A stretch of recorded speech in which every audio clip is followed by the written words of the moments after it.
Ok, dernier cas de figure. Imaginons qu'on veuille maintenant lancer une entreprise de fabrication de ukulélé.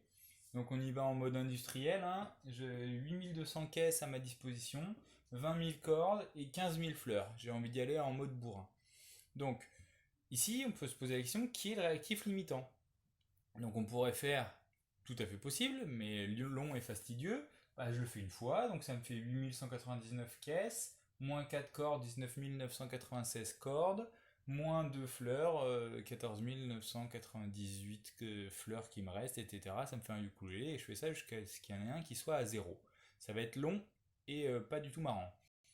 Donc une autre manière de faire, c'est de se poser la question, ok, mais avec mes 8200 caisses, techniquement, je pourrais faire combien de ukulélés?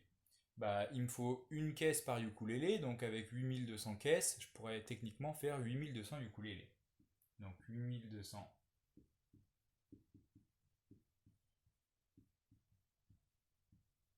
Alors le diviser par un, vous allez comprendre, hein.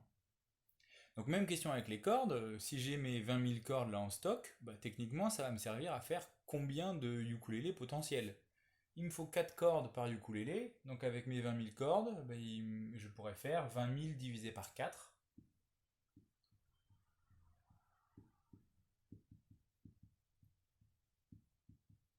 à savoir 5 000 ukulélés. Donc avec mes 20 000 cordes, je peux techniquement faire 5 000 ukulélés.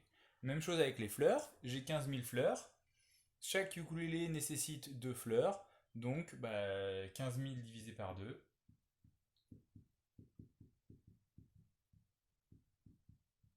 je peux techniquement faire 7 500 ukulélés avec ces fleurs. Et c'est là que on voit où intervient la notion de réactif limitant.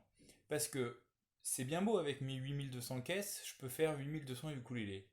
Mais au bout de 5000 ukulélés, on voit que je suis à court de cordes. Parce que mes 20 000 cordes me servent juste à faire au max 5000 ukulélés.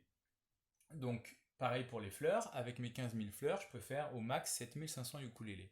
Donc là, on voit bien que la plus petite valeur du nombre de ukulélés possible, 8200 avec les caisses, 5000 avec les cordes et 7500 avec les fleurs, bah, c'est la valeur maximale de ukulélé que je pourrais faire. Parce que dès que j'en ai fait 5000, bah, c'est terminé, j'ai plus de cordes. Donc ce qui me reste en caisse et ce qui me reste en fleurs, ça ne me servira pas à faire d'autres ukulélés parce que je suis à sec niveau cordes. Et ça, c'est encore une fois une manière de voir que la corde là, c'est le réactif limitant. Donc en plus, on voit le nombre de ukulélés qu'on peut faire, mais là, ce n'est pas la question.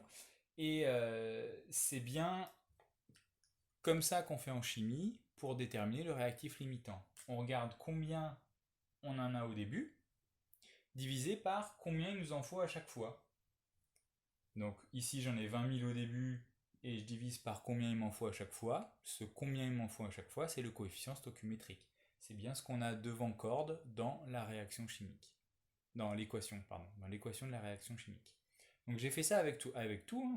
J'ai pris la valeur qu'on a au début, 8200, divisé par le coefficient stoichiométrique. Et pareil pour fleurs, 15 000 au début, divisé par le coefficient stoichiométrique dans l'équation de la réaction.